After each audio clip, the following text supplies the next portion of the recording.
All right, guys. Today we're going to be looking at Jordan Peterson debating an intelligent student on hate speech. Let's get right into it. I just want to first thank your comments on things like political correctness and the obsession of certain elements of the left on campuses to screen out discourse, because I genuinely think that is an issue and problem in status quo. But following on from that, I just want to pick your thoughts on what you say about freedom of speech and discussions in general, right? Because you basically flagged that, I think, in your answers just then, that freedom of speech has an instrumental purpose. It's there to help us find truth, correct me if I'm wrong, to identify the correctness or the logos against the possible consequence of blood and death. So here's the question, right? If I, as an individual, am affected by discourse in a way that doesn't cause physical violence, so that's not bound by hate speech laws and whatnot, but makes me feel so deeply uncomfortable that I don't belong to society or this community, or when I say something, whenever I try to say something, I'm ridiculed because of my race, the way I talk, or my gender, or the way I behave, then surely that means that my valuable insight to contribute towards logos, towards the pursuit of truth, is shut out by other people's more vociferous speech and more dominant speech. And this is what we see in cases of campuses, whether it be from the right or the left, of people using very violent and loud language to drown out dissent, to drown out those who oppose them on campuses, in society and whatnot. From Donald Trump to people in Swarthmore, we've seen this happen. So wouldn't you say that the attempt to claw back or the right of freedom of speech isn't so far absolute as instrumental? And based on that, therefore, there are some cases where freedom of speech of some individuals can be curtailed if we want to get the better appreciation of the logos and a better inclusion of more voices that are currently being shut out as a result of the extremity and radicalism of those select few. Wouldn't you say that's the case? Thank you. Well, All right. Before he keeps going, before Jordan Peterson answers, I just want to say that if I'm not mistaken, his argument is basically this: freedom of speech is good. That's basically, he agrees with freedom of speech, but he's saying that the select few that are very divisive and basically are saying bigoted, things, not even bigoted, I guess he probably doesn't mean that, but like he's basically drowning people out from their free speech. He's basically taking away people's right for their free speech. If I'm not understanding, that's what he's saying. If I'm not mistaken, he's basically saying, hey, these people that I think are dangerous and are misleading are basically taking away free speech from other people. And my answer to that would just be no. I mean, they still have the right to say what they say. That just means that the other people that could have said stuff just never had a convincing argument in the first place. That's what I think. If people gravitate towards Trump instead of Biden, for instance, that means that Trump had a better message than Biden, or people gravitated towards Biden instead of Trump. That means that Biden had a better message. And that does not mean that I co-sign Biden and him winning the election, by the way. I just want to say that. But yeah, so I disagree with his with that statement, or his thought process. How about that? I disagree with his thought process. But let's see how Jordan Peterson answers. well, there's a very simple answer to that, which is yes. But I'll elaborate. I mean, the first thing is, I'm not an admirer of hate speech laws. But that doesn't mean that I'm naive enough to think that there's no such thing as hate speech. So obviously, if you've ever been involved in an extremely serious argument, you know perfectly well that there's such a thing as hate speech, because you've probably uttered some. So, and there's also no doubt that there are forms of speech that are utterly reprehensible, and some of those are actually already punished by law. You can't incite to violence, you can't libel someone, right? So we have some restrictions already on what's acceptable discourse. Whether it's the case, typically speaking, that some people have more privileged access to free speech than others, well, that's obviously the case. I mean, that's part of power. And power is one of the means by which people climb hierarchies, although the more you can climb a hierarchy by exercising power, the more that's an indication of the fact that that hierarchy has become corrupt. So there's no doubt that these structural impediments to the free exchange of discourse exist. There's also no doubt, as you already laid out, that that's not in everyone's best interest, because what you want, if you have any sense in your society, and this is also why I think that we've put proper emphasis on the sovereignty of the individual, is that you want everyone's logos to have the opportunity to clarify the unknown and reconstitute the world. And if you shut that down, then you risk getting access to the unique insights that that individual might bring. Okay, so I agree with your diagnosis completely. Yeah, I agree with and, that. and I think that, you know, even in the West, to ignore the fact that many of our hierarchies tilt towards tyranny and that prejudice still exists in multiple forms is a mistake, although it's only one factor among many and shouldn't be identified as the primary causal determinant of each individual's life. I think that's a dreadful error. The question is, what do you do about it? And the devil's in the details. And as I said already, I'm not an... All right, before he finishes his answer, there's one question I have for the people that's watching this, if you do watch this, you know, whoever it is.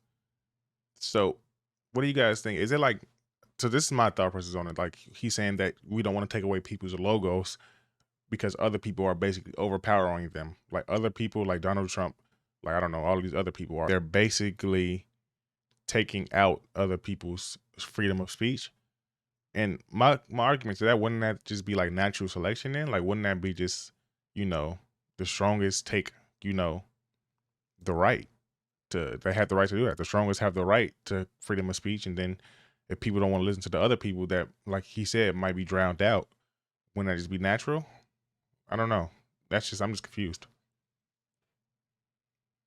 An admirer, for example, of hate speech laws, even though there's plenty of hateful speech, because I think the best thing to do is to leave free speech alone as much as you possibly can. Not because that will result in the perfect conditions for free speech, but because anything else that you're likely to do is going to make it worse rather than better.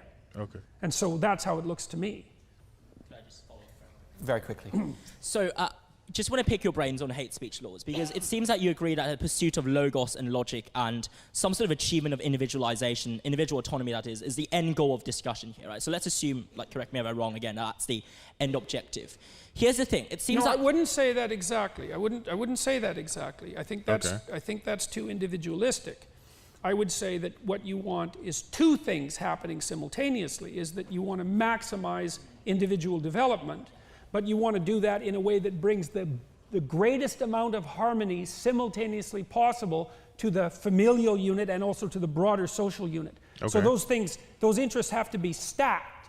It's like what's best for you, but that's also in a manner that's best for your family and for your community. So it's not purely individual. So on that Okay. basis of achieving communal harmony and individual freedom at the same time, wouldn't you say that there's certain forms of free speech or hate speech that are so vehement and so de-dignifying that it disrupts both local harmony within communities, but also makes individuals feel as if they can't really engage in retaliatory, you know, clarificatory discourse against them because they fear the potential repercussions, even if it doesn't lead to violence. They just fear it so much that it might irrationally or rationally even drive them Oh, to it not happens speak. happens all the time.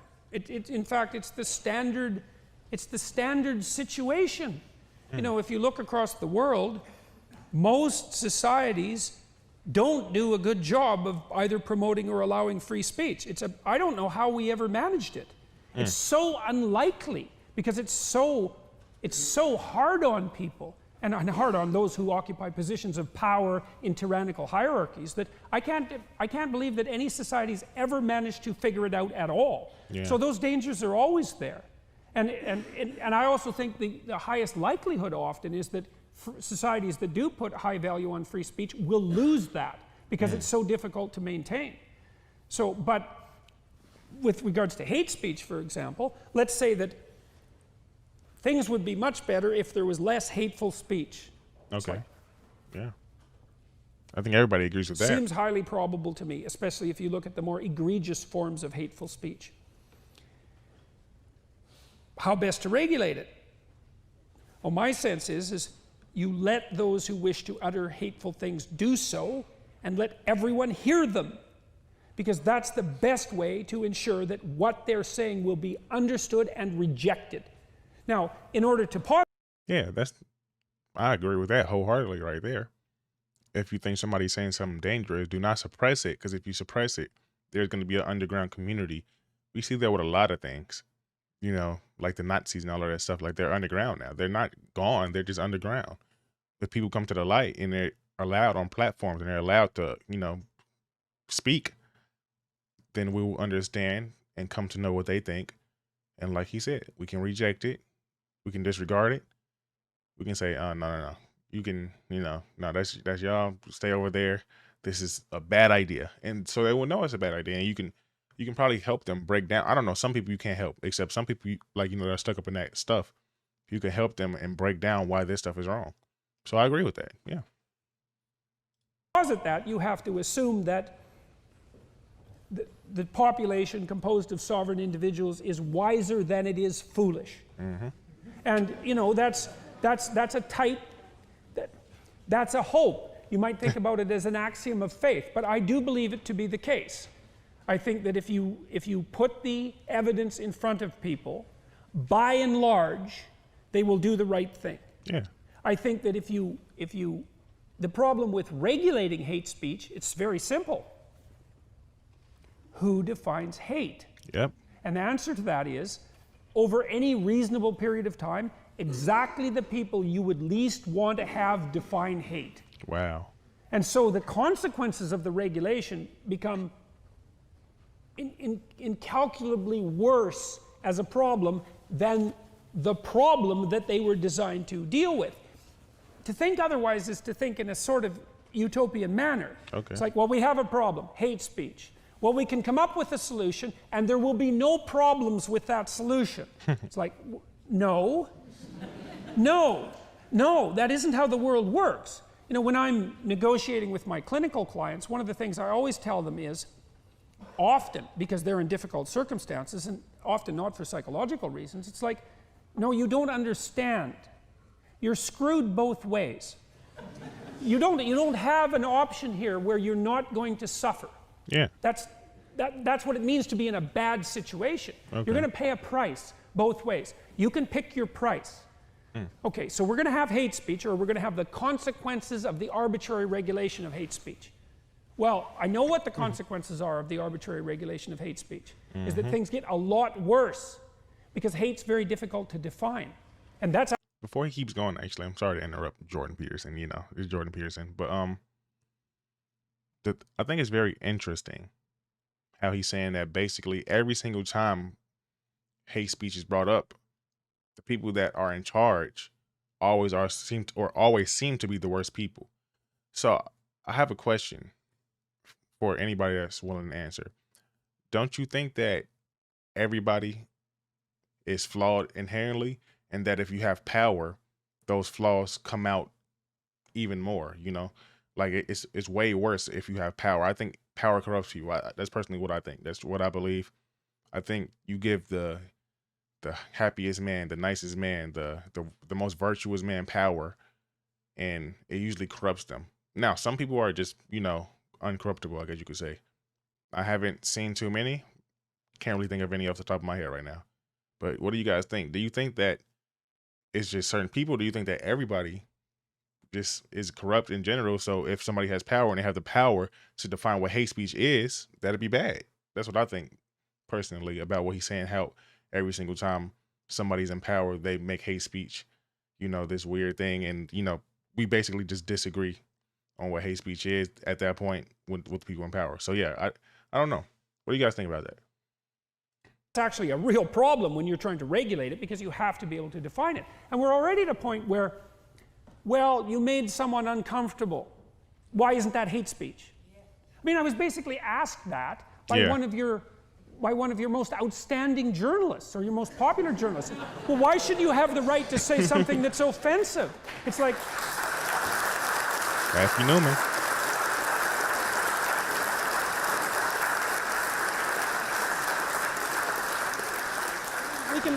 We can think that through. Let's think that through for a minute. So, I mean, my riposte to her, essentially, although this wasn't directly it, was, that's not a very smart question for a journalist to be asking. Right? Because of all people who should never ask that question would be stand-up comics, right? And journalists. Because that's all they ever do. That's what it means to be a journalist, is to ask a question that's going to be offensive to someone. Who the hell wants to hear about what you've discovered unless it's about something contentious and important? So it was a jaw-dropping question as far as I was concerned. And the fact that it was a jaw-dropping question was part of the reason why that video went viral. Okay, so now let's think about offensiveness as part of hate. Okay, so the first thing we might say is that you really need to think, when you have a difficult problem, And a difficult problem is one where there's something at stake. It might be your life, it might be your well-being, but and then we might say, well, there's going to be a diversity of opinions about that particular conundrum if it actually happens to be difficult. And so even to discuss it, because if you discuss it, you're going to discuss option A, it's going to annoy all the people who want option B, or you're going to discuss option B, and that's going to annoy all the people that want option A, and maybe there's 10 options. So if you're going to discuss anything of any real significance whatsoever, you're going to make people hot under the collar, and you're going to risk offending them. Okay, so what, you just stop talking about difficult things? And the answer to that is yes, and that's what's happening. But then there's another problem, which is there isn't anything I could conceivably say about anything that isn't going to offend someone if the crowd is large enough. So you might say, well, if you're talking to two people, you can't offend one of them. So you don't get to offend 50% of the population. It's like, okay, let's say I'm talking to 1,000 people, and one person finds what I'm saying offensive. Say, well, that's hateful. It's like, well, that's 1 in 1,000. So should I stop? What if it's 1 in 10,000 or 1 in 1,000,000? Like, where's the cutoff? And you might think, well, we'll work that out. It's like, no. You don't get it. The devil's in the details. You work it out now when you formulate your restrictions on free speech. You don't shunt that off into the future so that it's a problem that'll be solved. Who defines hate? Insoluble problem. Don't regulate it, because you can't define it. That's how it looks to me. So you have the free marketplace of ideas, so to speak, where the collective can render a judgment on the acceptability of an idea on an ongoing basis. And that isn't a great solution, because we don't have great solutions. We have partial, fragmentary solutions that make us somewhat less abjectly miserable than we might be. That's what we have. And if we try to eradicate that kind of risk completely, all we do is magnify a different kind of risk. Thank you. Wow, that was actually a really good explanation right there. Okay, so first and foremost, I think that kid is extraordinarily, smart. Like, I don't even want to call him a kid. He might be the same age as me. I'm 22. I don't know what age he is. I don't know what college he goes to. I know this is college. It has to be. But yeah, he was pretty good. That was a pretty good discussion, honestly.